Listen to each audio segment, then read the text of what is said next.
5 minutes. Thanks to the panel for being here. I'd like to talk about the Arctic. Questions are open to anybody. Obviously, the Arctic has geopolitical ramifications. What's NATO's strategy with regard to the Arctic?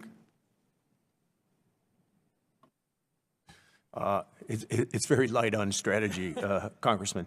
I would say that there has been, especially with regard to the climate impacts in the Arctic and the potential that a sort of a northern tier transit route from China into the Atlantic becomes more and more a possibility over the coming years, that NATO is paying more attention here. I'd also highlight the Arctic, though, as an example of engaging with Russia, even though we have, the hearing has suggested many ways in which we compete with Russia, right? One effective way to engage with Russia is exemplified by the Arctic Council.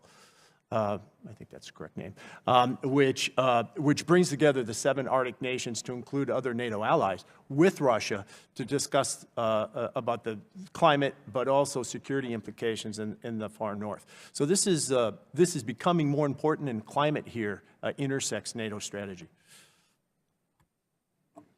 Thank you. And I know we talked a lot about China today, but would NATO describe China as a threat to transatlantic security? Not today, and not, I think, in the foreseeable future.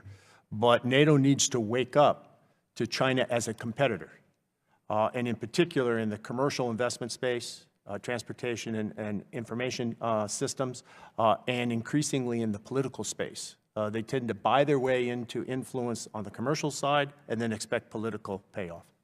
If I could add on that, I mean, NATO does have a foundation to work with when it comes down to dealing with China. Over the last decade, it's developed partnerships with countries like Japan, Korea, Australia, New Zealand.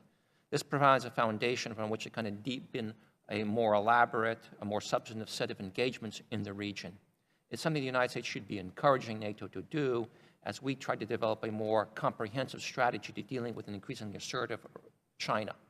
And I think if we make the case to our Europeans, we'll find them somewhat more receptive than before, because they're beginning to feel the pressure from China themselves in the economic and the cyber domains.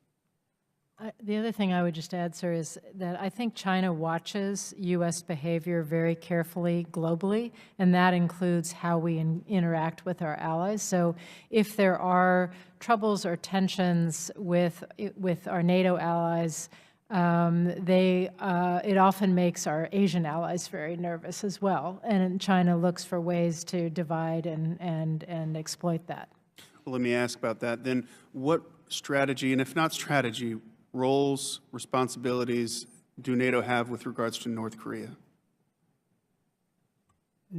Other than these partnerships that Mr. Brzezinski mentioned, none.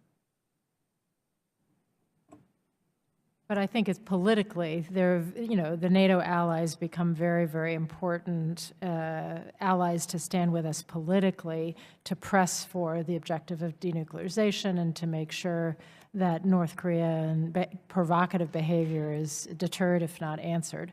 So I agree, there's no military role, but politically they can be very important. Sure. I yield back, Mr. Chairman.